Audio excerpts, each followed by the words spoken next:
ગુજરાત વિધાનસભાની રાજ્યની મેડિકલ કોલેજમાં પ્રશ્નોના ઉત્તર આપતા આરોગ્ય મંત્રી ઋષિકેશ પટેલે જણાવ્યું હતું કે રાજ્યની મેડિકલ કોલેજમાં એમડીની 2044 અને એમએસની 932 સીટો ઉપલબ્ધ છે. નેશનલ એજ્યુકેશન પોલિસી 2020 અંતર્ગત ગુજરાત ટેકનોલોજીકલ યુનિવર્સિટી દ્વારા તેના તાબા હેઠળની 16 કોલેજ ખાતે data science, internet of things, electric vehicles જેવા 21 માઇનર ઓનર્સ અભ્યાસક્રમો શરૂ કરાયા છે. આગામી 7 માર્ચના રોજ ભારતના વડાપ્રધાન નરેન્દ્ર મોદી સુરત સહિત દક્ષિણ ગુજરાતના પ્રવાસે આવી રહ્યા છે. ત્યારે તંત્ર દ્વારા વડાપ્રધાનના કાર્યક્રમને લઈને તાડમાર તૈયારીઓ શરૂ કરી દીધી છે. ચોટીલાના સસ્પેન્ડેડ નાયબ મામલતદાર વિજય ચૌહાણ કે જેમની 2019માં બામણ બોર્ડ જીવાપરા ખાતેથી જમીન કૌભાંડમાં ધરપકડ કરાઈ હતી, હવે તેમના નામે વધુ એક કાંડ સામે આવ્યો છે.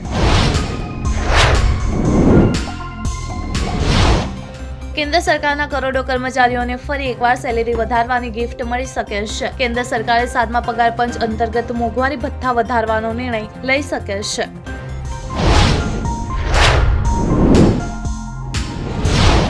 કર્ણાટક કેડરના સિનિયર આઈપીએસ અધિકારીની દીકરી અને કન્નડ ફિલ્મ એક્ટ્રેસને ડીઆરઆઈએ ધરપકડ કરી છે. આરોપ છે કે પોતાની સાથે 14 કિલોથી વધારે સોનાની તસ્કરી કરી રહી હતી. યુએસ પ્રમુખ ડોનાલ્ડ ટ્રમ્પે ટેરિફ વોર વચ્ચે આજે સંસદના સંયુક્ત સત્રને સંબોધિત કર્યું. સ્પષ્ટ કહ્યું કે દેશ અમારા પર જે પણ ટેરિફ લાદશે તેના પર અમે તે જ ટેરિફ લગાવીશું.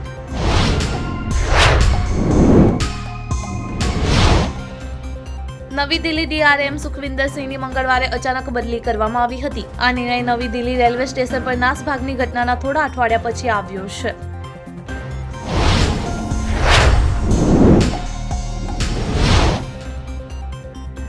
રોહિત શર્માની કેપ્ટનશીમાં ભારતીય ટીમનો આજે રથ ચાલુ છે. ટીમ ઇન્ડિયાએ આઈસીસી ચેમ્પિયન્સ ટ્રોફી 2025ની ફાઇનલમાં પ્રવેશ કરી લીધો છે.